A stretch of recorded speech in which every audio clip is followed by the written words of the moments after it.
Hello, everyone, and welcome to TFYLP, Transformers for Your Listening Pleasure, episode number 208, recorded July 15th, 2016. I'm your host, Duran Land, a.k.a. Weird Wolf.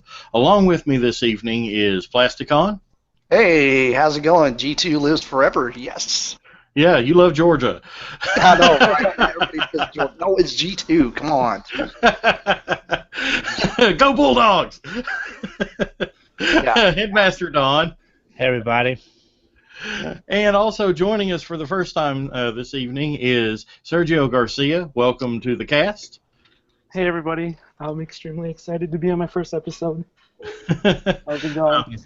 Well, in the mighty Marvel tradition, welcome to TFYLP. We hope you survive the experience. Absolutely.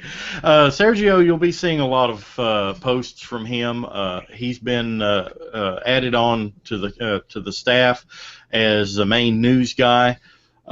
Still working out a couple other people, and they'll be posting news and new pictures to the tftalk.net website, which is the host website of our podcast here. So if you haven't checked out tfylp.com/tftalk.net, you can check it out at your leisure. That's basically, you can find the archive of TFYLP on there all the way back to episode like number 2. You can find lots of cool pictures, and we'll be covering a lot of news and everything. We've got some people at TFCon in Toronto this weekend. Our own Mega Toy fan will be there. So if you're at TFCon this weekend, check out his booth, a Mega Toy Fan. Maximize your collection while minimizing your costs with megatoyfan.com, as well as our other sponsor, Capture Prey. CapturePrey.com. They are also there. Check out the Capture Prey booth for great toys, great prices, great service. CapturePrey.com. TFCon's going on in Toronto this weekend. I'm sure a lot of great news is going to come out of there. Maybe some third-party reveals. Seems to be like the thing that happens every year at TFCon. A really busy weekend for me. Yes. Lots of news. Break you in the hard way here. Yeah. And SDCC is next week, so it's just like one after another coming through. And then a couple weeks after that, I want to give a shout out to our friends over at TF Expo. TF Expo is happening August 5th and 6th. In Wichita, Kansas, at the hotel at Old Town. It's a different location that it's been in the last few years, but the special guests this year are Michael Bell, the voices of Sideswipe, Swoop, Prowl, and a lot of other people, also Bombshell and Generation 1. And Beast Wars fans will be glad to hear that Mr. David K., yes, will be there indeed. So check out TF Expo. I know Capture Prey is going to be there, and so will yours truly. And also, hopefully, our own Chad Williams will be there as well. Trying to work out some things, so stay tuned for more information on TF Expo, and hope to see you there in Wichita, August 5th and 6th at TF Expo. Again, if you are also at TFCon this weekend in Toronto, stop by our sponsors and let them know that you heard about them on TFYLP, and tell us what you think of the show. We'd love to hear from you. So, guys, any of you have picked up any more Titan Return stuff this week? I picked up. My Toys R Us got in one case. Literally, one case is all they got in. And I picked up Sentinel Prime. Wasn't planning on getting him originally. I was going to just bypass both him and Galvatron, because I have other representations of Galvatron, and I have a very good third-party Astrotrain. But when I realized this guy has a lot of Brave homages, it's like his train mode is the entire lower half of Dagon X, plus his colors also remind me of Death Gary Gun as well, which is the Sky Gray repaint from Brave. So I decided to get him and just have a little something different. And besides, that's a lot of pretty orange. Yes, So, it is. You know, so I figured why not. I think he needs a G2 logo. Yeah, but other than that, I've got I picked up Hardhead and Scourge.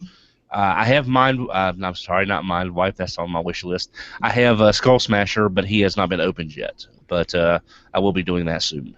Yes, I got the entire first wave of deluxes. I know listeners, as they tuned in last week, we had I talked a little bit about Titan Returns Galvatron. I have mixed feelings on that, still do. I'm really hoping for either an upgrade kit or some kind of a fix for that god awful face interface. I can't stand it. But as far as the deluxes go, Skull Smasher, aka Skull Cruncher, whenever I got him out of the box, he literally could not stand by himself. However, as you can see right now, if you're watching the video, his legs are pretty good and sturdy now. That's because I took them off and gave the old clear nail polish treatment to the ball joint and the mushroom joint that's in the thigh swivel here. Let that dry and then for about 2 or 3 hours, and then reassembled it. And dropped him here. Then reassembled it, and he's right as rain. He'll hold pretty much any pose that I want him to go into, and I like him a lot. Hardhead's nice. Very simple transformation. Very much essentially the same transformation as a G1. It's got a couple other things. It's got kind of like the collapsing leg transformation, like a lot of the Combiner Wars stuff has. I like the addition of the large cannon, how you can open it up, and there is a seat in there for Titan Master, and then also on the back here there's some peg holes where you can put a stand of Titan Master in there, so he can display pretty well. Great posability, and he's not floppy at all. At least mine's not. Pleasantly surprised with Titan Returns Scourge. I didn't think I'd like the big boxy head, but it's okay. I can work with it. The transformation is fun, and from initial pictures, I didn't think I would like the flying space boat mode, but it's not as bad as it looks in pictures, honestly. And So then it's not a bar soap. yeah, it's pretty much a bar soap. Yeah, but a little shout out to our own master shooters. Stuck him on there, and now he's a headmaster, target master, and fits rather well, good and sturdy. And then the little spire on the top of the boat, the target master fits in the traditional location. So essentially, have target master Scourge, and then. Has Master Shooter considered, now these Titan Masters are coming out, has he reconsidered, or the group anyway, considered re-releasing some of these Target Masters? I don't know. For those Titan Masters that are now Headmasters that were Target Masters, that would be kind of a cool maybe having piece. A second production run or something. Yeah. It's possible. I don't know. Then I got Blur. What's that? Scourge, does he come with his own weapon? Yeah, I just have it pegged to his back right now. You've got a single gun that, let's see here, that basically it can become kind of like the head cannon that the original Scourge had, but it's actually the top of the spire. But it also can connect to a double-barreled rifle, which also duplicates, has a duplicate role as a Titan Master seat / cannon gun. But I just affix it to the back because I gave him the Target Master, so it looks pretty cool. Then today I picked up, like I said, I think he's easily the best out of the initial. Well, that's random. My printer just starts going off here. I'm sorry about the noise. But Blur is easily the best out of the deluxes, in my opinion. Fun little transformation. And yes, the Studer Master works with him too. So I got Target Master Blur, and he connects in vehicle mode as well. And I actually posted it on the TFYLP Facebook group for those of you who are interested in seeing what that looks like. I mean, yeah, the Target Masters look a little bit big for them, but if you recall back in G1, they were a little bit big for normal guns, so it's not that far of a stretch, in my opinion.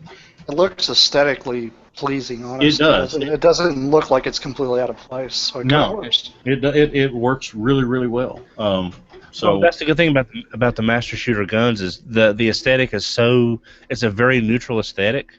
Mm-hmm. It's not like stylized or like animated or something like that, but that means it fits so many different characters across the board. Well, heck, I mean, I put them in the some of the Masterpiece hands, and I wish the fit was a little bit better, but I wish there was like an adapter kit to make them, Masterpiece friendly, but they look nice in Masterpiece hands too. Right now I've got my Masterpiece Hot Rod. He's a Target Master Hot Rod right now. So I wonder if we're going to start seeing third parties now with these Titan Masters, like what I suggested with the Master Shooter. If we're going to be seeing, new batches of Target Masters and new batches of maybe more accurate Headmaster sculpts and things like that, because this opens up a whole new ballgame for add-on parts. Mm-hmm. Absolutely, that's a big possibility. I mean, I really think about how many times we got classics figures in and like a shoulder cannon wasn't there, or the gun that he came with didn't look exactly like the old G1, and then they somehow sculpted it to make it look more like that, and it's a different add-on gun. I could see that happening. That would actually be pretty pleasant, I would think. Yeah. One other thing I picked up is since there's a mod out there, I picked up Generations Nightbeat. Got him cheap online for about $6, and I'm gonna do the mod that's out there and put Titan Master Nightbeat on there to make him a true Headmaster. And if it works well and it doesn't damage the main toy much at all, if any, hopefully not, then whenever my wheelie comes in with Go Shooter, I'm going to turn my Go Shooter into one of those as well. So. I'm really excited about that. The one thing that I wanted to pick up a few more of these, but I wanted to get Blur. I really did. But after seeing the paint difference between Hasbro and Takara, I mean, we've always seen a paint difference and we talked about this before. It's a different market in Japan, so they're not as constrained by a budget or a case assortment. But the difference on these Titan Masters is beyond any level of paint that I have seen in recent memory. Yeah, that if I had a complaint, that would be my biggest gripe with Blur. Those of you can see the video feed right now. I'm holding up my Blur. He's just pretty much all blue. And while the character model for Blur, he should be mostly blue. That's nice, and I have to give it to you. He is a very pretty color of blue. He's got that nice sheen to him. He's really, really deep, turquoise, I guess, or pale blue.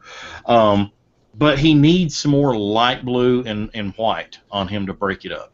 Sort of like what they did on that SXS overclocking. He's all blue and lighter blues, yet there's definitely a decent color separation using those basic hues. Well, I kind of wanted to compare it to how is he compared to the classics version that we got? I know it's a completely different car, but I'm talking about color shade. How close is that, like, color shade-wise, is it to the classics? The Blur Titan Master, I've actually seen a picture of the two compared. The blue on Drift, the Drift recolor as Blur, is more of a Carolina blue, Tar Heel blue kind of, a little bit lighter than that, but it's definitely like a mix of Carolina blue and sky blue. So it's definitely a lighter hue, but that hue would have worked on Titan Master Blur to break up some of that monotony that we're seeing there. Basically, he's like Metroplex. Metroplex was all white with no details. You throw him out a bank of snow, you couldn't find him. Mm-hmm. Blur is you throw him in something blue, whatever that may be, and you couldn't see him. That's very true. That's a good illustration there, Don. Throw him in a bank of snow and you couldn't find him. Blurry, throw him up in the air. It's like, where'd he go? Well, see, that's why I bought Utopia. Because Utopia has the right color separation to look like Metroplex, whereas Metroplex Generations was just like Danger Mouse. He's all white. That's all you've got is white. Well, you have to admit that customizers out there actually did some really awesome jobs with that mold. So hats off to those guys that actually are capable of doing that. And getting getting Fortress Maximus from Metroplex. Yeah. Have you seen? And we're talking about the big guys. There was a guy that has already purchased 3 of the Titan Master Fortress. Yes. They repainted one like Grandis and one like Brave. That right there just goes to show you that needs to happen with that mold. But not anytime soon, because I can't afford all 3. Well, we still need a Brave. That's it. Out of Metroplex. So, but I also, before we move on, I do want to remember. I'll be able to speak tonight. I've had a long day. I've been to Newport, up in Cincinnati, and went to the aquarium, and I'm just like, right now, I've only been home for like 45 minutes. The words. But, words. They escape. Words, yes. I want to remind everyone that if you're listening to us live, or even if you're listening to us on the downloadable version, you can tweet us at TFYLP on Twitter. Would love to hear from you. Please follow us and send us any comments you have on there. Also, we're on Facebook. If you are listening to this episode live, or if you're listening to it downloaded, you can go to the Facebook group, and the current episode is always pinned to the top. So if you have any comments or questions that are relevant to the episode, please feel free to post them in the group, and if they happen while we're on air, we may mention them and discuss them on air. We love to hear from our fans, and as longtime listeners know, like Sergio, they know that we do notice them, and we will mention you on air, and we will botch your name very badly. Oh, yeah. If you look at previous episodes, my name came up plenty of times. Yes. Mine isn't that hard to botch. But there are some that's out there that, hey, my name's been botched many times, so I know what it's like. So. Hey, Deron, I think we should have like an episode where we just pull names out of the hat randomly. About every 5 minutes, we just botch somebody's name on purpose. Just pull them out of a hat randomly. We can call it the botch episode. That would work. I totally agree, Jason. But. Okay, Duran. Jason. But anyway, I really like these guys. I think my pleasant surprise, I thought I was going to hate it because of the I guess poor promotional photos, but Scourge is probably one of my favorites. Blur is easily my favorite out of the first wave, and I'm actually surprised to say that because I was so excited about Hardhead and Skullcruncher because they're the top tier headmasters. They are the original headmasters. Part of the original headmasters. You would think that those would have been the ones they would concentrated on the most and gave them the most attention. But it's very clear that Scourge and Blur got the most attention out of this wave. They just hit the mark. But speaking of Scourge, what else was Scourge good for? Troop building. Troop building, yeah. I mean, obviously, he was wasn't he like the birth of troop building, pretty much, other than maybe the Insecticons. Yeah, I think Insecticons would have been first because you could recreate all those scenes from G1 with, or, season 1 or season 2, where the Insecticons are just in swarms and everything. As the humans are like watching them all fly over. Well, but before we head in here, there's a lot of fans out there that might be listening to the show. They might be new fans. Don, you want to tell us a little bit about what we are talking about whenever we mention troop building? Yeah, to use a recent example, Transformers Prime, which most everybody is probably at least somewhat familiar with, being a more recent series. You had the generic Viacon soldiers on the side of the Decepticons. Fabulous toy. Absolutely. The first edition is nice. The Prime second edition is one of the best designed toys we have had in a long time, and it still holds up. And that is your generic trooper. Basically, he's a stormtrooper. Think of stormtroopers from Star Wars. Legions and legions of these identically clad, armored characters. In Gundam, if you use Gundam, the Goofs were like that in Gundam. They're basically Smurfs. Legions of Smurfs that look identical, that you can't tell them apart, that you would troop build and stand behind in your leader and be cannon fodder. It started in G1 really with Insecticons, if you want to think about it. Like I said, the scenes from some of the second season episodes where you have just waves of Insecticons flying over. I mentioned this a few weeks ago in our things we want to see that's kind of way out there from War Dawn, Megatron's original troops that were on the transport truck that were just cubes carried by these generic truck troops. That would be a troop builder.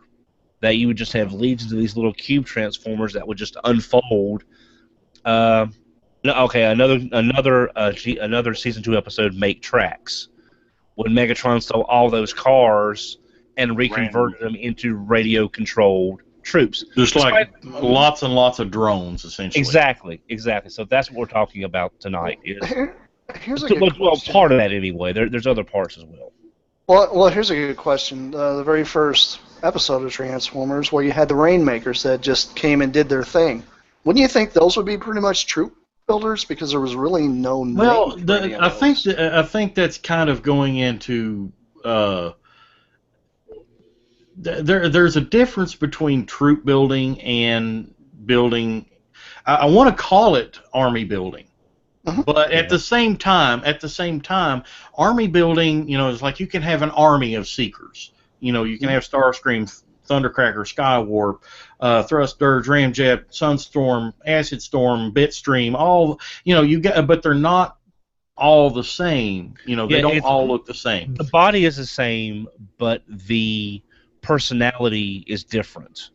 They mostly, you might have like one that is like the head one, kind of like Scourge and the Sweeps. You have Scourge, he is like the main guy, but the rest of them are very subordinate and have a different personality, and they might sound a little different in the television show, what have you. But essentially, if you stood them all side by side, they would essentially look the same. Right. That's very true.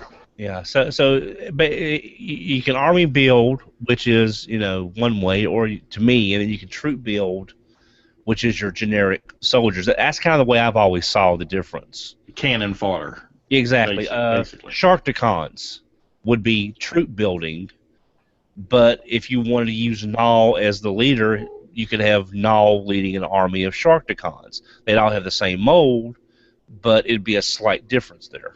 G.I. Joe fans, I know there's several G.I. Joe fans out there that love to troop build, especially like with the Battle Android Troopers. I have seen people with legions of these things. They had to have made these things in the millions because even the Star Wars guys with clones. The troopers. Yeah. I've seen some insane collections with literally like hundreds, maybe even thousands of the stormtroopers. It's insane. Yeah. One of the coolest displays I ever saw with the Battle Android Troopers was actually at a local comic shop that I used to go to in Florida. They had this glass case, and I bet you they had probably 300 of these troopers. They basically had them all walk in one direction, and they had like Lady J, Roadblock, Duke, just like taking them out one by one. It was great. It was like one of the coolest displays I ever saw. And there's just like all coming at them like guns blazing forward. It was nuts. And the good thing about the reason we would see those, in shows and stuff, they're robots. They're not humans. The good guys can basically blow them apart without that whole horrible moral ethic of killing. So there's that as well. Absolutely. And it saves time because they all look the same. Yeah. Yeah. Well, and the thing is like you have this faceless, mindless drone, this troop, that nobody cares about, nobody has any attachment to. If they get blown away on screen or in a panel of a comic book, nobody cares. It's just, oh, he looks like Scourge or he looks like Bombshell, but that wasn't Bombshell. That wasn't the main guy, But the essential of what we're saying here is troop building is something that's been going on for many, many years. I'd say it probably started toy-wise maybe with Star Wars back in the late 70s, early 80s, with the Stormtroopers. I'm not sure if there was a toy line before that really encouraged troop building. Well, actually, you might want to call the original Plastic Army Men. That might be the first example of troop building, because you would buy buckets and buckets of these army men, and they would all be green plastic men. Yeah. But I mean, the whole idea is to have a whole legion of these throwaway characters. Essentially, they are there for effect. Many people, like myself, I've owned multiple Insecticons at one time, and the way I would display them, there would be like Bombshell, Kickback, and Shrapnel up front, and then you'd have like a bunch in the back, usually with me it was like, I think 3, but I know people that's know more. For example, with the Titan Returns Scourge right now, I know our own Rick Alvarez. He's got over 10 Scourges right now. Why? You have Scourge and the Sweeps, and the Sweeps were supposed to be an entire legion of these characters. We see them in the cartoons. There's just thousands of them, hundreds of them sometimes. Well, one really obscure troop builder I think a lot of people probably don't remember much of, because you'd actually have to follow a lot of the old Japanese comics. And I'm going to share this image, and a lot of people probably are like, well, this is actually kind of a troop builder, but if you think about it, Metro Titan himself was also a troop builder. Really? He had different versions of him. And when he transformed and took off, he took the rest of his army with him. There was an orange one, There's a pink no one, and a green one. And a purple one. Yes, there are all different colors of this guy. And this is one that I don't think very many people really think about troop building. This, to me, is ultimate troop building, especially if you're going to go into city formers. Because these things are massive already. I had no idea that Metro Titan was a troop builder. Yeah. He was in charge of this group, and this was his army. Well, now, didn't IDW revisit this with making them the Titans of Legend? I believe they did, but this was way back in the old Battle Stars, and this was old. So which one? Really the only image that even exists of this. Okay, so if this is from Battle Stars, which one's the Galactica?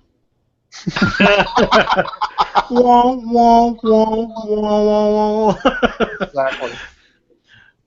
But I mean, honestly, to me, if you want a troop build, if you want to be an ultimate troop builder, build that. Imagine that as set up as a city.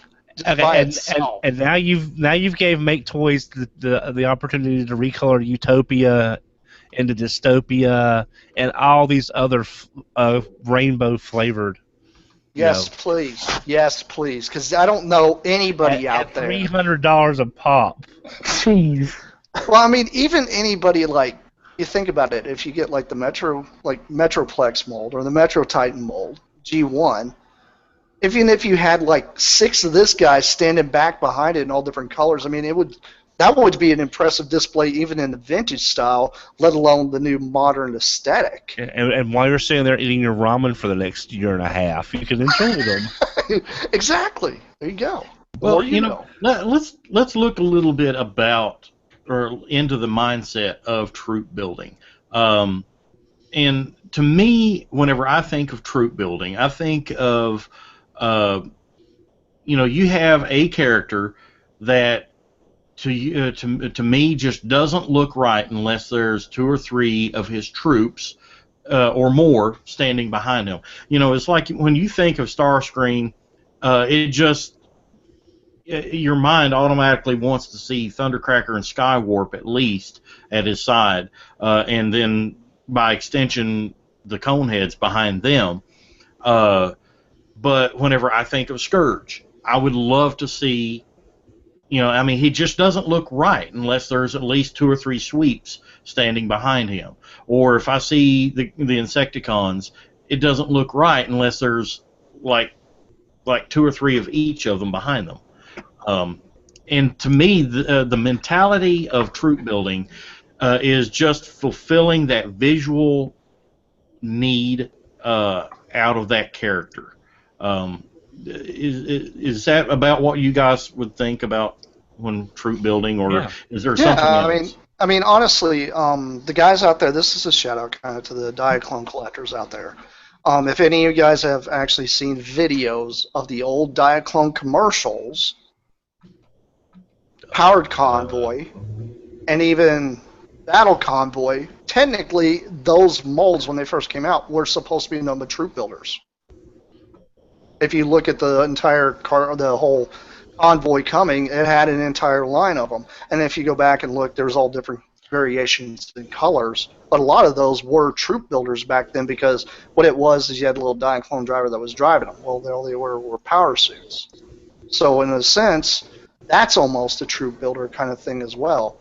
Now, if you kind of spin up to what they have now that's going on, they got that new Diaclone. Was it that Kingdom, the newest version? I forget what they actually call that one. You probably remember what I'm talking about. But it's the new version that's come out that's all super articulated, crazy engineering. That's technically a troop builder type of toy that's come out that's even Transformer related. It's just insane, like some of the stuff that's coming out now that most of us are like, that'd be cool to have like 4 or 5 of that guy, make like a really cool army.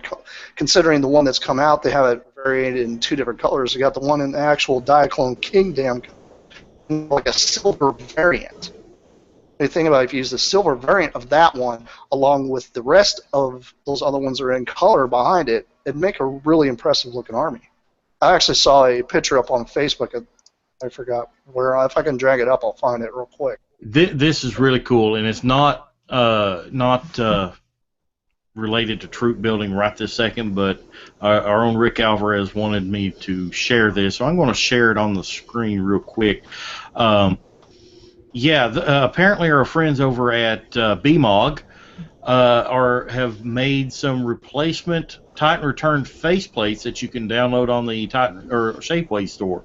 And it's faceplates that turn your Titan Masters into looks like Rung, Tarn, and I'm not sure what these 2 guys are. I'm brain farting on them. Do you know who they are? The purple and the blue and the red one. You guys know? If they're IDW related, I would. They are IDW characters. Yeah, but really, really cool. Check those out from our friends over at BMOG on the BMOG Facebook page, BMOG. Just search for BMOG, and should be one of the most recent posts on there. It's some really cool stuff. I actually found a picture of that. It is the Dia Battles. That's what I meant to come up with. But this is what I'm talking about when it comes to army building. Yes. And this right here, any Transformer collector loves this anyway, because this is exactly the origin where Transformers came from. That is an impressive army build. And Yeah. honestly, this is what I kind of see with the future of a lot of the newer articulated robots of what we're going to probably end up seeing here in shortly in the future with, like I said, head swap gimmicks, stuff like that. I mean, I would like to see, like what you're talking about with Scourge Yeah. and him Bri- becoming a sweep. briefly Maybe like describe what that picture was, though, for the audio listeners. the picture that I'm basically that I was showing is a picture of the new Diaclone Dio Battles. This is actually a masterpiece version of King Dam. That is from the original Diaclone line. It is still it's Takara. This is an actual Takara project. There are two different variants. The one variant is more of a silverish kind of blue. That these all come into a. They actually have a different modes that you put them in. They split up into 3 vehicles, and they have the ability to turn into a flying mode, where they actually have all 3 into like an expanded vehicle. Then they've got them where it turns into a smaller type of tank, and then you've got the full robot mode. But it also comes with like a small little laser cycle, which looks like something from either Tron or Akira. That little cycle actually fits into the back of one of the vehicles and actually can fold up into it whenever it's actually in robot mode. So it's not like an extra piece laying around. Along with that is the smaller little figures that a lot of people like, the little Diaclone figures. These figures are they're actually slightly smaller than the real Diaclone figures. So if you guys are hankering for like a little teeny tiny guy to put in your G1 Optimus Prime or any other ones, this right here will actually fit the bill. And they all are articulated. And they still have magnets on the bottom of them, along with this thing actually has some magnetic sticker placement that you put, because it still does have actual stickers you do put on. And it's really, really cool. I've seen several reviews of this thing out there, and it's probably like one of the coolest little army builds. If you guys want more of a masterpiece kind of aesthetic of these toys, that a lot of us kind of eluded us when we were a lot younger. Some people remember them, some people don't, but these things are just... there's a lot of die casting. That is, if you can afford that, because I think Right. each one of those guys are like $80 to $100 a piece or more. Yeah, they are. They are very expensive, but I mean, you think about it, you pay that for some masterpiece figures. Yeah. If you're a masterpiece collector, you're going to want these. These are the type of thing that'll kind of go toward them as well. Well, whenever you talk about troop building, that's another thing that comes into play is cost. I mean, it's one thing to buy, 4 or 5 Scourges at $15 a pop, or if you can get them cheaper, more power to you. But whenever you're talking about figures that go for $20, $30, $40, $50 or more, you're looking at some money. Now, there's not a whole lot of characters that are that expensive, that are meant to be troop builders. I know, like when we use the original example of the Insecticons, original Insecticons weren't that expensive. Nowadays, it'd be a little more expensive to do it, because if you're buying reissues, or even if you're buying vintage, sometimes it can rack up in value. Well, what about remember the Classics Scourge that came out, and then it was a BotCon, I believe, and then it had a set of like 3 sweeps you can get, and I think all their head sculpts were slightly different than Scourges, if I'm not mistaken. I know their colors were different. Well, that was from the sideways mold. Yeah. From Cybertron. Is it Cybertron? I believe so.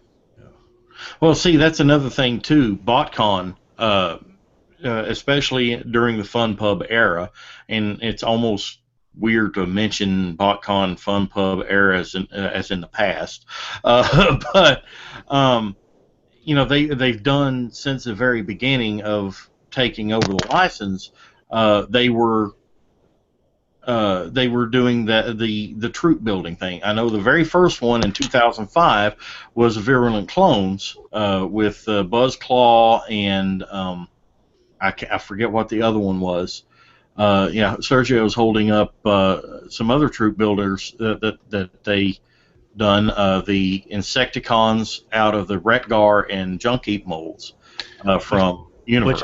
Which I thought was really interesting, and it makes sense. It's just a really, I would have never thought of that, but but once you see the fiction and how everything plays in, it's a really interesting idea that they went with.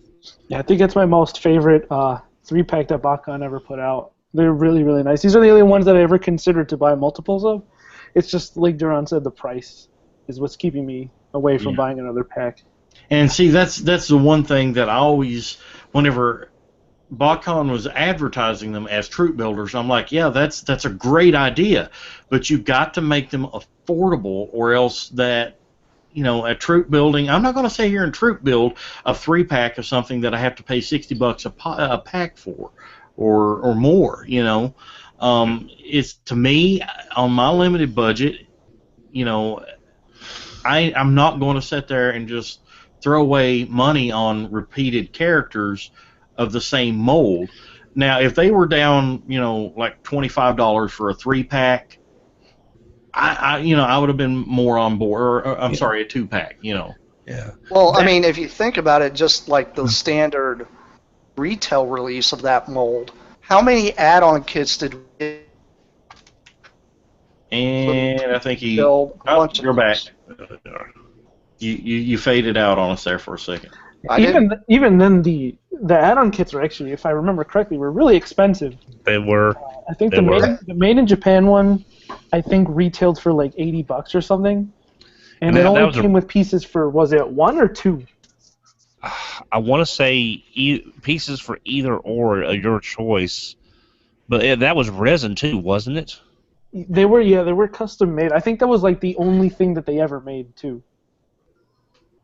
Which it kind of makes me wonder, with these Headmaster ones that are coming out with all the Titan returns, like we were talking about, like Scourge's mold. I wouldn't be surprised if maybe a third party does come out with maybe like a 3-pack or a 5-pack of a specialized head, so that way it makes it look different than Scourge. So that way you can actually have an entire clone army behind. It doesn't have to look just like him, I know a couple people and myself have said that they're going to be using the Takara one as Scourge, and then the Titans with the Hasbro ones as the sweeps. Yeah. I always plan on getting a couple. I like doing troop builds, but not like a ton of them because of limited space. But I want to get at least 2 or 3 of the Hasbro to stand behind the Takara version. Yeah. Well, that makes sense. But my thing is, think about it on the flip side. What do you think Japan's going to do? You think they're going to try to troop build ours, or maybe try to get ours as like their Scourge and then troop build the ones they have there?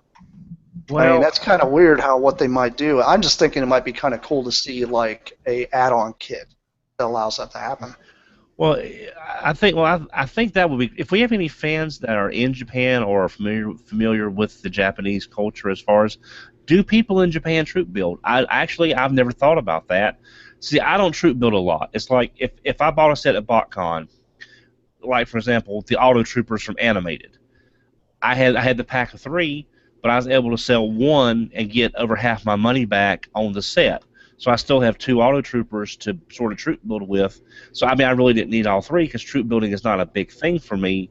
If I have like this Scourge and maybe another one, or if I get the Takara version, that's fine.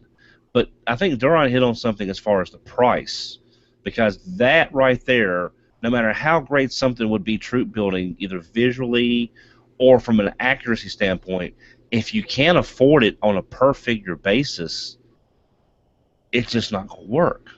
It's like, for example, trying to recreate Tony Stark's Hall of Armor using hot toy repaints. It's a perfect example. It's like that would be awesome to have Iron Man, Tony Stark's Hall of Armor. But if you want the best representation of that, you're going to have to probably go with hot toys. They ain't cheap. No, they're not. So you couldn't build this perfect display unless you really, really loved ramen for a very, very long time. Bologna sandwiches. You become very intimate and one with the ramen. So, Kind of reminds me, my pre-college days and all that stuff. Ramen and Faygo. Ramen and Fago. That's all it was. Or Shasta, or as I always like to call it as a kid, Nasta. My freshman year, I was actually dorming at college, and I bought Aries, but I bought them like week by week. So each paycheck, I put $100 towards the set, which means that I only had like $50 for food. So I'd go to the store and buy the like big packs of ramen for $24, or not the 24 pack of ramen for like $5. Yeah. I'd survive off of that because I wanted Aries so bad. And he taught like this was such a long time ago. It was 2 years ago. It's like, gee, thanks. I feel even older than normal. Back in my day. Well, I mean, Sergio is probably, I'd say now you're probably the youngest member of the cast. How old are you, by the way? I turn 20 next month. Oh my God. So, yes, you are easily the youngest of the cast, which makes you perfect for leading us into our next point of discussion, minicons. So, you know, minicons. minicons. To be the very best, like no one ever was. You know, minicons also lend to troop building because of the way they were portrayed in the Armada cartoon way back in the day, and I believe Aaron Archer, whenever he was on the show, he actually mentioned something along the lines of they were intended to be troop builders. I mean, they're small and affordable, and come in multi-packs. So you want to tell us a little bit about minicons and what the appeal of those were? I love Aaron Archer, now that you've mentioned him. I've been to pretty much every con that I've been to. If he's there, I go to his panel. And he always mentions, when it comes to Armada, he mentioned that they specifically did the whole minicon idea because of Pokemon. They wanted to do something with Transformers where you had to go collect them all. And the way that they did it was, in the show, whoever possessed the minicons were the most powerful. So that's why toys like Megatron, Optimus Prime, and Unicron especially had tons of these ports all around them. So kids could buy the little like 3-packs, the little teams of the minicons, or take minicons that came with the bigger figures, and then just stick them all over the bigger figures, and they'd play around, and you know, it'd be like the ultimate. Or as I like to call it back in the day, whenever I was collecting them, I'm like, these are your Transformers, and these are your Transformers jewelry. You can dress up your Transformers by plugging smaller Transformers all over it. Wait a minute, though. You think about this, you go back and look at G1 Metroplex, what could you do with all the Scramble City parts with him? Yeah, that's the original drape them on him. Maybe that's where that came from. I don't know. But, you know, I remember back in the day, you know, when Pokemon first started really catching on, and then Armada hit. The fan name Pokeformers was thrown about the message boards and everything so rampantly back in the day. And I'm like, it's so derogatory, but at the same time, it's very appropriate for it, because it's essentially what it was. I mean, you had these mini cons, and you had to catch them all to have the most powerful Transformers, the most powerful characters. There was just so many mini cons out there. Somebody said here a while back, wasn't there like 200 different kinds of mini cons or something other? I can't remember the exact number. Counting only the Armada line, or like in total? Because I know in total. I mean, you had Armada, Super Link, Energon. Yeah, because they spilled over even up until the Universe. They had a couple of like I know Kmart had like a 24-pack, and then some of the figures had mini cons. Kmart had actually like several minicon sets. I've had them in the past. I know of at least 2.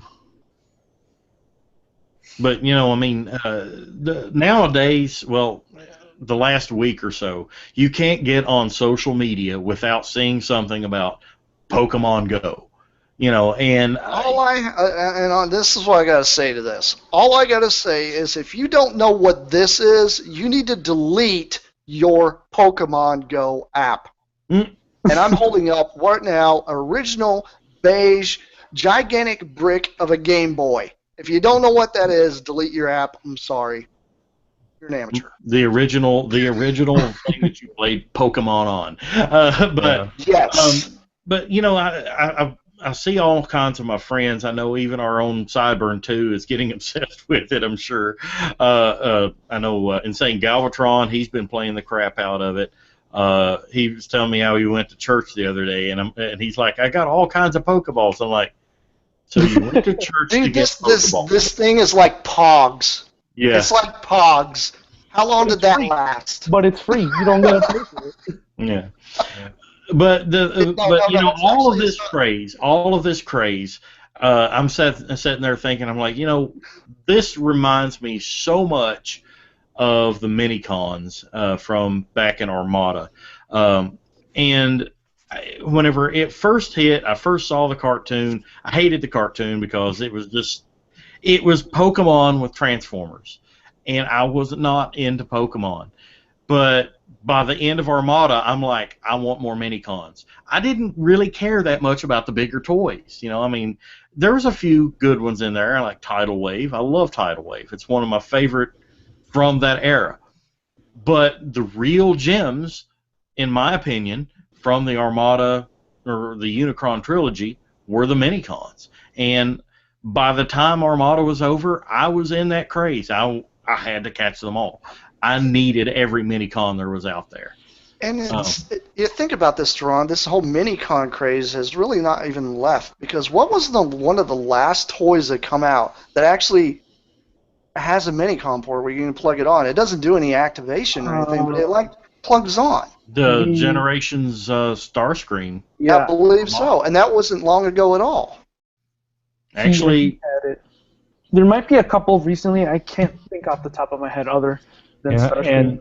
And actually, there's a new one of the new Takara adventure figures coming out that comes with a mini-con, a three-part arms micron sword or a weapon of some sort. So it's not gone. It's even showing up in the next upcoming months in one of their new figures. Yeah, I mean, that mini-con combiner that came out during during the recent Generations line. There was like a 3-part. Yeah, I want more of those. Yeah. I mean, those are amazing. I really think if they did more of that now, we'd have more people buying those. Couldn't you buy like multiple packs of those, and they can like combine and to make a larger combiner? I want to say I've seen Ultra a Robot? picture. Somebody took a picture of that. I think they had like 4 or 5 of the set, and somehow they were able to combine it together to make an even larger robot out of it. But I mean, I can't really. I will Google that while you guys talk about it. I've seen that before. Well, I'm going to jump in on the opposite end of the spectrum. I'm tired of mini-cons. I don't want any more mini-cons, and I hope to never have to buy another toy that's the mini-con gimmick. I want more Micromasters to come back. Yeah, but the main thing is because there was a lot of good toys from Armada. Well, I'm using good with quotation marks. That would have been a lot better without the mini-con gimmick, because I cannot think of a gimmick off the top of my head that was more intrusive to ruining a toy's functionality than mini-cons, because you had to incorporate, you know, all of the surrounding features around it. We all use Sideswipe as one of the absolute worst Armada toys. That car mode looks really nice. How much better would the robot mode could have been if it didn't have to keep the same gimmick in robot mode? I mean, it's not that I don't hate the mini-cons themselves. It's just the fact that the toys they were attached to were so limited in what they could do because of that. And I just basically got tired of mini-cons being everywhere. Some of them were really interesting transformations. Some of them were crap to me, as it is with anything. Yeah. Yeah, I agree with you, Don. I'm just tired of it. Yeah, for those of the video viewers, this is a conglomerate of a bunch of the mini-con assault team from the universe or the Generations line here recently, all put together into one big mass of whatever the hell that is. It looks like probably 3 sets. Yeah, it's at least 3 sets put together. And as far as Pokemon goes, I'm glad it is a success. I'm glad everybody's enjoying it. But this is why I like Digimon. You know, I prefer Digimon to Pokemon, so I have no desire to even get involved with Pokemon Go. Well, now, if they do a Digimon game like this, yeah, I'll play it. You know, Don, you did kind of hit the nail on the head with something. Mini-cons were great by themselves. If they had the Armada line, in my opinion, with you had the large Transformers and then you had the Mini-cons that could interact with them. You know, maybe not necessarily have a port on them, and you could just plug them on there, but you know, interact with them in some way. You know, like for example, you might have had like a tidal wave that had like several mini-cons that turned into jets that could land on his battleship, right, or on his aircraft carrier mode. You know, interact with them in that way. Yeah, I agree with that. Like the whole thing where you clicked on it and the elevator thing opened up. I was thinking it'd be really cool if they actually had like maybe like a city set, or maybe like small. You remember way back when you got your Galoob or the micro machines? You had the smaller cities you put together. Mm-hmm. It would have been really cool to see like mini cons that go with a little set like that, and what you do is you plug them on. It does something like flip out guns or shoots missiles. It does something on that, and then you build a whole city with that. I'm sorry, Don. Just a second. Backpedal. At Night Swords, Jason W. Rye on Twitter just tweeted, Combiner Wars Armada Megatron had mini-con plugs. Oh, that's right, he did. I forgot about that because I didn't buy that mold. But do the G1 Megatron have that, or was that remolded? I believe the Armada version was remolded to include the ports. He does. Yeah, he does have them. It is. Okay. I have the custom G2 version. Okay. But, yeah, it's just if the mini-cons had attached and if the gimmicks had been more localized, like let's say a mini-con would attach to Cyclonus and a blade would have popped out, or someone attaches to the back and a helmet pops up, like a battle helmet or something. Instead of the gimmick be localized onto a particular arm or a leg or a backpack or something. And some of them were like that. Yeah, they were. They were. Hot shot. Yeah, but when you but when you have the toys, the entire toy is compromised, like Hot Shot, like Sideswipe, by the gimmick having to interact with the toy, then that really took it out of me. I still bought them. I now hate myself for it and wish I never did. But again, it was new line, that new line feeling when you're like, well, it's brand new, something new, you know. But yeah, I like mini-cons. I'm glad they're very popular. They're still in Japan. I believe there's still exclusive mini-cons you can get with purchases at Toys R Us and Family Mart and 7-Eleven and everything over there. I just don't want any more mini-cons. Just no more. I would have much rather seen the mini-cons portrayed, and this probably the G1er in me coming out, but I would have much rather have seen the mini-cons portrayed more like Micromasters. You know, because essentially that's what they were to me. That's what the appeal was for me, was they were more like a Micromaster. And I wish that they had that kind of interaction with the larger toys. You know, like I gave the tidal wave thing, and they didn't have to interact with everything else in the line. And you know, going back to even like Titan Returns, it's out right now. I think Hasbro gets too much into, okay, this is a shtick of the line, everything in the line has to deal with it. You know, it's like, it doesn't have to be. It doesn't have to be. Even with Mattel, not every Hot Wheel car will work with every track, and they still do fine with Mattel. I mean, with Hot Wheels. So I mean, you know, you can have some of that.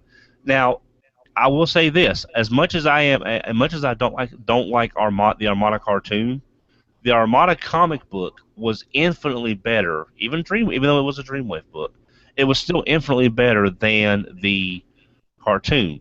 If the minicons had actually talked and had personalities and had actual personalities in the cartoon versus just being robot versions of Pikachu, I think I would like them a lot better. Even if the gimmick was compromised, having the personality of the two characters would have gone a long way, I think, in making me not quite hate them as bad. Yeah. That's something I completely agree with you on, Don, because you think about it, how many really, like literally, think about how many names do you remember for the minicons, literally? Like how many It do you depends remember? on how many you want to be accurate or not. Well, that's what I'm saying. It's very difficult to even know, like, okay, what was that one's name? I don't remember. I know this thing turned into a skateboard, and I forget what his name. Well, you see what I mean? It's like last week he was leader 1. This week, who knows? Well, that's true. Even the names in the cartoon were wrong. That's what gets me. I mean, yeah, that happened in G1, you know, and we're going to go down that line. But come on, I mean, this was more modern. You had more ways to be able to keep track of stuff, and then they're just like spouting off names. Oh, this is supposed to be leader 1. Well, leader 1 was this one. Because of the intrusiveness of the gimmick, that's why I wish that it had been like that. But that's the old fogey in me coming out. I want to ask you, Sergio. You grew up with these things. This is it safe to say that Armada was kind of your G1? I'm trying to remember. I think the first show that I watched was RID, but I was too young to remember. I remember watching it. I remember watching it, but I think I was too young to understand what was going on. Armada was the first time where I sat down and watched episode by episode, understanding, okay, next week this is going to happen, last week this happened. So I'd say so. Armada was technically my G1. Now, what was your thoughts on the minicons and the toys and just growing up with those guys? What was it like, and what was your feelings toward the line? Obviously, it made you a Transformer fan, or was it something else that made you more of a Transformer fan? It was definitely Armada. I started with Armada, watched until Energon, Cybertron. I kind of fell off, and then the movies kept me watching. I kind of stopped in between Cybertron and the movie, but I wouldn't consider the movie was what got me into Transformers because I've been watching it since Armada. I watched pretty much. It brought you back. It reined you back in.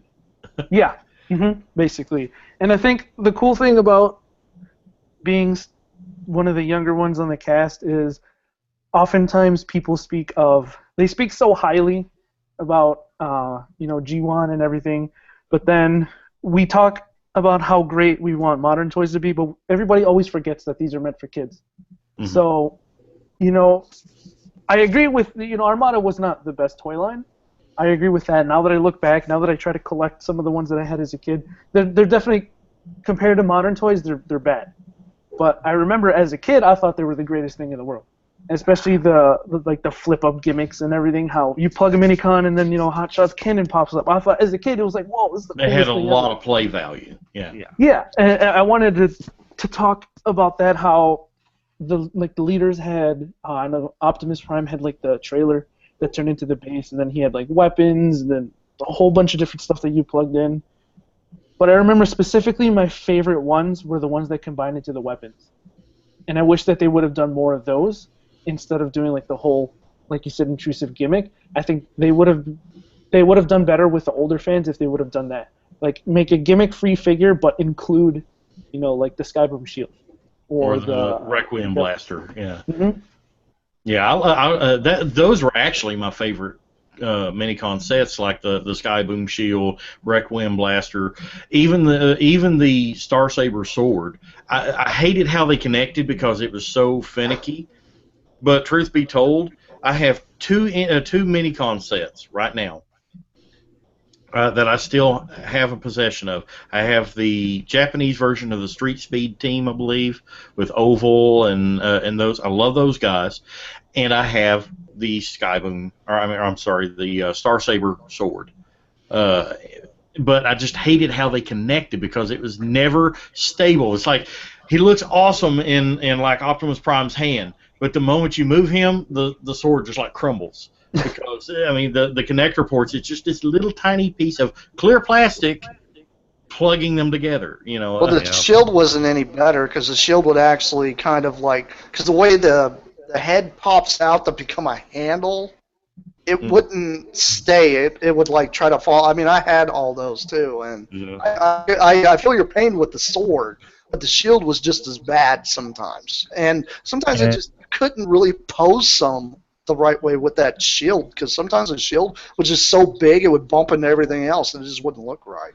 And I have to say, on a completely on a tangent, Sergio, every time you say when you were a kid and you refer to Armada, you just drive a spike further and further into my soul. So thank you very much, because Don, I'm old. I turned 46 last month. Okay. I was there at the beginning of G1. I have seen it all. So basically, you were slightly older than Sergio is now, whenever Armada was starting to hit. Well, Armada started in 2002, right? Give or take. Yeah. It was like 01, 02. Okay, 2002. I was 32. Okay, so you were. Yeah, you were about I was. So that's born in 70. So, he was basically walking down the aisle and laughing at my G2 collection. That's what he was doing at that age. Yeah, I was. What's this repaint? What's this crap? Yeah. Well, no, I know. I loved G2 from the moment it came out. But nah, so every time you mention when I was a kid and you refer to Armada. Well, so I guess he's closer to me then, because in 2002 I was 22. So yeah. I hate. I remember specifically at this year's BotCon, I went to Aaron Archer's panel. And the first thing I said, I was like, yeah, when Armada came out, I was 5, and now I'm in college. And the look that he gave me. It was really funny. Yeah, I mean the age discrimination thing here. It's all in fun, but except for Brett. Brett just loves Pokemon. Brett's just short and he's old, so. Well, he also has access to firearms. That's why I don't say anything. I just drove through his town a while ago, and I'm like, he's not here.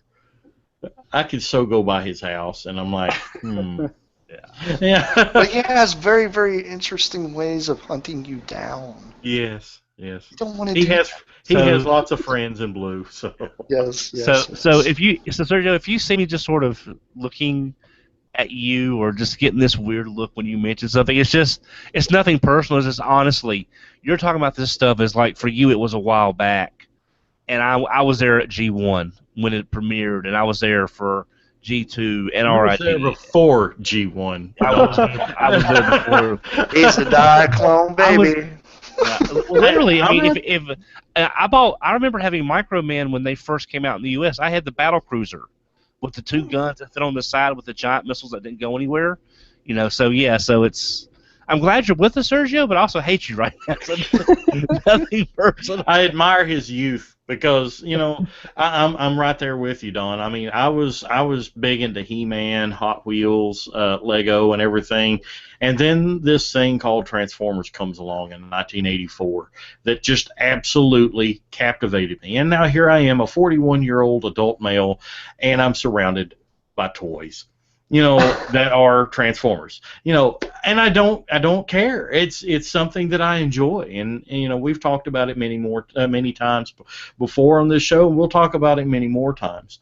It's something that's a great hobby to be in, and I love the fact that Sergio has joined us now, and we're not just an all G1 cast, We're now in our G2 cast because there's 3 of us that are G2 fanatics on here now.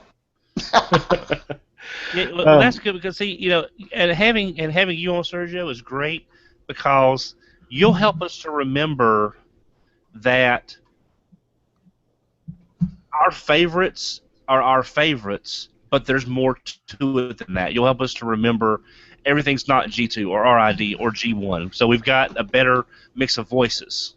Yeah, I like Eric Dupuy's comment here. He said, back in my day, our Transformers had 1 or 2 articulation points, and we liked it that way. Get off my lawn. Exactly. I know. It's, well, see, you know, I've brought up at BotCon for many years to if the molds, and we talked about this again, especially the UK stuff that never made it over here.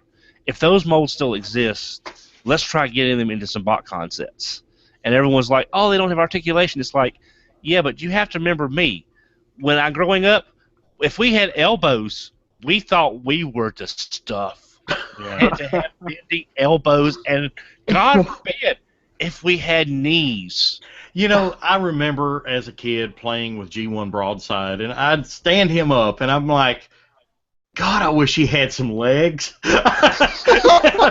But the cool thing, he had elbows. He had honest-to-God elbows, and it's like, this is so cool. He could swing his axe. I remembered so many times holding that toy. I'm like, would it have been so hard if they could have just gave him a neck swivel so he could turn his head? But, you know, before we wrap up here, you know, many cons we've talked about troop builders, but you know, Sergio, since you're on here and we're talking about that, as you got more and more into the fandom and you started finding out what came before, what are your thoughts on characters? What's something that stood out to you and really made you say, well, that's really awesome? And you really dig about prior incarnations before you came on board with Transformers. I want to briefly tell the story about the first figure that was in my collection and kind of how I had a really interesting childhood when it came to Transformers, because when I first started watching Armada, it was around the same time that it was the 20th anniversary of the movie. So I remember going to Walmart and I saw... And I did grow up with VHS. I remember seeing the VHS of the 20th special edition of the G1 movie. But and you I don't remember Beta. I'm too young for Beta. I missed those days. I had tons of VHS tapes, but I remember picking it up and I just saw Transformers. I had no idea, who these characters were or anything. I think that cover had Optimus on the front, and I was like, oh, it's Optimus Prime. I knew who he was. So I knew, I could tell at least they did a good job. Red and blue, it's Optimus Prime. So I remember begging my dad. I was like, can you please buy me this? And he's like, but you watch it on TV. And I'm like, yeah, but when it's not on TV, I can watch it on VHS. So he bought it for me, and I remember crying like a baby when Optimus died. I think I had to be 5 or 6 years old when he died. But at the time, I had no idea what G1 was. I just thought it was a cartoon movie. Just imagine being in the theater and seeing that in on the theater screen. So Which, I remember, incidentally, if you're going to TF Expo, you'll be able to watch it on the big screen. So check out. Yeah, they're showing Transformers the movie, the '86 movie, on the big screen at TF Expo this year. So I read, didn't they rent out like a theater? Yes, they did. Or something. That's Yes, awesome. I was reading about that. But yeah, so flash forward to about 2009, which was the 25th anniversary of G1. I remember for Christmas, my uncle gave me $50, and I went online and I'm like, I'm gonna look for something to spend it on. And I have no idea how, but I came across the reissue of G1 Prime, and of all places, I came across it at JCPenney.com for like $30. Wow. Shipping included. So I ended up buying it because I was like, hey, I remember liking Transformers, so I bought it. And then that was officially like the first Transformer that I considered to be part of my collection, which was a G1 Prime that I had zero idea about. So when it came, I went on the computer again and I Googled it, and then a review of it came up. And that's when I discovered that, holy crap, there's like a whole internet thing. There's a whole fandom behind these toys. So that's when I started researching more about what was what. It came with the DVD. I watched those episodes. I went back on Google and everything. That's when I discovered that there was G1, G2, Beast Wars. And I remember wanting a lot of like the G1 stuff, especially the Ultra Magnus. I thought that they were really cool. And then the Beast Wars stuff, they turned into animals. I thought they were the greatest thing ever. But it's interesting how I have toys that are older than me. But you're a huge fan of them and love them then just the same. I mean, it's like me. I mean, me and Dawn. I mean, we can go into Walmart or wherever and buy a toy that's meant for somebody, 10 to 12 years old, and we enjoy it just as much, because we look at it through different eyes, But characters. Is there any characters that whenever you went back and started seeing some of these older characters, what are some characters that really jumped out at you as like, wow, I like that design, I like the idea of that? I know you said Ultra Magnus, or are there any others from different eras, G1? Specifically, G1 Grimlock, Megatron, Beast Wars Megatron, and then G1 Megatron. Those three I remember specifically being one of the cooler ones that I thought were really cool because, Grimlock, he was a T-Rex, a robot T-Rex that's as awesome as it gets. Mm-hmm. Megatron, he turned into a pistol, a realistic-looking pistol, and that's what I thought. And it was like, wow, they made a Transformer that turns into a pistol. And then Beast Wars Megatron because he looked like a realistic T-Rex. To me, purple, like, realistic T-Rex. He looked like a realistic Barney.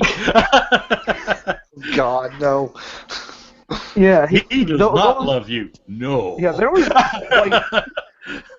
was quite a bit of stuff when I started discovering more and more about like the older stuff. I remember, what was it? I really liked the RID stuff because they had the rubber tires, and when that Prime that I got, the G1 Prime, it had rubber tires, and then I remember like a week later I went out to the store and then I bought a Universe. I think it was like a Sideswipe, the 2008 one, like the Universe 2.0, and I remember being disappointed that it didn't have the rubber tires. But at the time, I had no idea that like not all of them had it. So, if there's any old character that you don't have right now that you would love to go back and get from any generation, what's on your target right now? Does it have to be an inline release? Could it be like a special edition? Special edition, exclusive, vintage character from any era that you're like, you don't have it right now, but I'm going to get that. Definitely, I'm going to hold this one up for the video viewers because it's going to lead into what I want. For the audio listeners, I'm holding up the BotCon 2014 Jinrai. And I really, really want to get the e-hobby version, but it's like $400 or $500 now, and it's a little bit more. Fire Guts, correct? Yeah, the Fire Guts. Fire Guts version. Yeah. I just love the neon orange, like Jason mentioned. I love G2. Yeah, I really like the bright G2 colors. Hey, Sergio, I do happen to have Fire Guts Convoy, and he is very nice, but do not put him under direct light. Because when the light reflects off that orange, it will blind you. That's what makes it awesome. Isn't that the point of the awesome G2 It's sort of like it's like Great Gold Around. The one time you see it before you give yourself discount LASIK is fine. Then after that, you're sort of like, I remember what that looks like before I looked at it under direct light. It blinded me. Okay, Sergio, when you get this thing, the first thing you need to do is do a shot of you putting on sunglasses before you actually do the review. Because that will seal the deal. Everybody that's a G2 fan would love it too. So. Yeah, and because of that, I really hope that either be it Japan or Hasbro somehow, I really hope they do the Titans Return one in the Fire Guts colors. That's a good repaint idea because that way you can at least get the character out there even if they don't do an encore reissue of that. I kind of wonder if they actually do Chrome. That's a good question. They did Chrome for everywhere. Another one that I was thinking of it was G1 Megatron. I want to get that one. For some reason, I've just never gotten around to getting one. I held one in my hand. I think Asuza had one at BotCon, and I asked him. He wanted $90 for it, and it was the reissue, the Japanese reissue, and which wasn't a bad price, $90 for in the box. It just there was other things that I wanted, but definitely a G1 the Megatron would be another one on the list. Yeah, and you know, there's a Shokaract down here. Oh, for those that don't know this story, this year at BotCon, I remember, I think, what was it, Friday? I think it was Friday. I texted Duran and I was like, "Is 120 for a BotCon Shockwreck a good price?" He's like, "Yeah, that's a good price." And I'm like, "Okay, I'll buy it tomorrow." And then I go back the next day and it's gone. And then he's like, "Oh yeah, guess what I just bought? A Shockwreck." And I'm like, "You didn't." I didn't know it was the same one you were looking at. I didn't mention the booth. It's not like I swear to God, I did not swoop you. Not intentionally. Not intentionally. Yeah, so the whole weekend he was teasing me like, "Hey, look what I got," and it was pretty fun. I mean, it was funny, It was my fault for waiting so long. I was like, I'm gonna give it maybe it's their Sunday, maybe I can get him down a little bit, but that's completely my fault. But I have to admit there was that little tinge after I bought it. I'm like, what are the odds of two Shokaraks into the same show, that are both sealed, and then it dawned on me. I'm like, oh crap, I probably just put them on there. I'm sorry.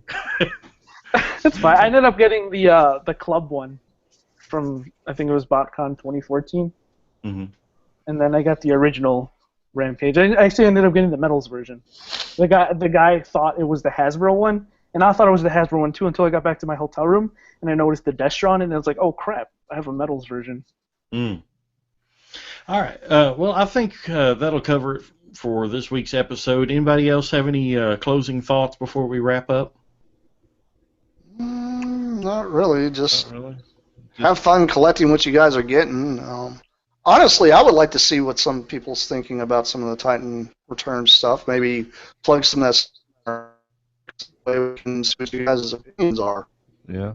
I will say that I would like to see the Mind Wipe and Skull Cruncher Titan Returns repainted into a Beast Wars anniversary set. Because, because that would be it'd be a little bit late at this point for the anniversary year, but at least it'd be something Hasbro could do. Give it the Galvatron. Give the Gator the Galvatron head and the Bat. The Sentinel. Yeah, either the Sentinel Prime head redecoed, or even the Power Master Prime head. Yeah. So because I really think that would be something because I'm hoping Hasbro has something planned for Beast Wars other than just maybe bringing Primal over, which we may find out about, at San Diego, but we don't know. But I think that's too good of an opportunity to pass up. I do have one question though, because we're going to be getting a Masterpiece Cheetor. Do you guys think maybe they might do a Masterpiece Rhinox? I think if these two goes on, I think we'll get more. Well, the thing of it is, though, there's a picture from Japan that shows the Cheetor and Primal with Generations Rhinox, and they're scaling pretty good. And that Rhinox alone is really, really good. Yeah, I can't think of how they can improve upon that.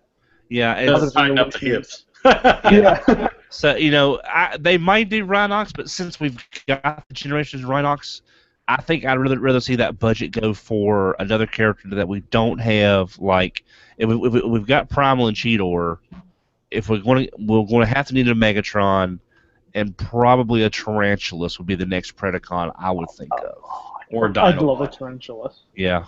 Well, Dinobot with maybe switching symbols, so you could have him either as a Predacon or a Maximal. Mm-hmm. But I think a Masterpiece Tarantulas would look really be nice. That'd be pretty sick. I'd be on board with that one. Absolutely. Well, we'd love to hear your guys' thoughts on troop building, minicons. What do you like to troop build? Do you go after every scourge that's out there and try to build your army of sweeps? Do you like an army of Insecticons, or do you want a bunch of what else is out there? That troop build. Whatever it is. I mean, I've actually heard of people troop building toys that aren't necessarily troop building toys. I know Brett has he likes to troop build with the jump starters because he has like bags of them. And Okay. If you guys really want to get into like just troop building, the cheapest transformer you possibly can, those are the perfect one to do with because you can find them loose. 90% of the time they're going for like next to nothing. You can probably get 2 of them in a pack for maybe like $10 sometimes off of eBay. They're cheap. They're fun to play with. They're honestly like probably one of the coolest. Just shelf animation. So if you're trying to do something cool, yeah, actually, that would be an interesting masterpiece. Or That you would be can do cool. like Plasticon and buy like combiner figures and paint them weird colors that match the background characters in the shows in the show that was actually miscolored versions of the original character. That way you can have Ain't no G2 here. No.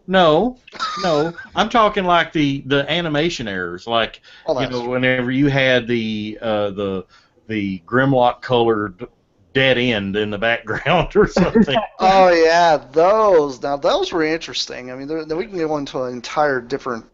The shots where there's like actually 3 really star screens on screen. Future show, I would think, just talking about the major animation errors and what the toys would have looked like if they would have came out. Maybe we could get together some digibashes of toys and what they would look like in their animation error colors. I actually admin the Transformers Addicts page on Facebook, and I remember 3 years ago when Prime was like out and everything, there was a woman who posted a picture. She had like 28 of Prime Ratchet, the deluxe. She had like a shelf full, and she said it was like 28 or 29. I can't remember the exact number. Prime Ratchet? I think it was her favorite character, but she had like it was a ton. I don't know why, but I mean, more power to her. I mean, I guess that's her favorite. I love Weird Wolf, but I don't have 28 Weird Wolf. I mean, well, if anybody remembers, and actually goes back through my archive of a lot of my reviews, I was giving away the Prime Viacons as like subscriber kind of thing. And if another troop builder thing comes across, maybe one day I might end up doing that again. It'd be actually kind of cool if we can actually come up with some kind of troop building thing, especially for people who are listening to the cast we got going on. Discourage would be a good one. Yeah, I think so. Yeah. but, I wanna add. Sorry for cutting you off. I wanted to add again. I wanted to thank you guys for letting me on the cast, but I also wanted to kind of reiterate just how great I think it is, just how diverse the fandom is. Especially when you go to these cons, you see people of all different backgrounds. The Transformers fandom is just—it's so diverse. It's awesome. It's amazing how I wouldn't know any of you guys if it weren't for these little plastic toys. I just think that's great. It is. I mean, and that's one thing that friends of mine who aren't fans, and even like my girlfriend, she went to BotCon this year and her eyes were open. She's like, she'd seen my collection here, and then she's like, wow, that's a lot of toys. And then she saw Orson's collection, and then she's like, wow, you hardly have anything. Because, I mean, the guy's probably got 3,000 toys, and then she's like, wow, I mean, there is a fandom here. And then she goes to BotCon, and seeing there's people there, young, old, black, white, Hispanic, Asian, straight, gay. It doesn't matter. We are a huge fandom and diverse fandom. You have your poor collectors like me. you have your collectors that doesn't think to drop $2,000 on a toy. It goes like that. Honestly, Duran, what it all sums up to, till all are one. Exactly. That's exactly what it is. Exactly. And with that note, I want to thank everyone for joining us this week on TFYLP. Again, we'd love to hear from you. Who do you like to troop build? What's your favorite troop building thing? Do you even agree with troop building? What's your favorite mini-cons? Did you like the mini-con gimmick that was introduced during Armada? We'd love to hear from you. Tweet us at TFYLP or join us on our Facebook group and let us know on there. I am Deron Land. Along with me this evening has been Headmaster Don, Sergio Garcia, and Plasticon. We will see you next time on Transformers for your listening pleasure. Good night, everyone. Take care, everybody. Peace out.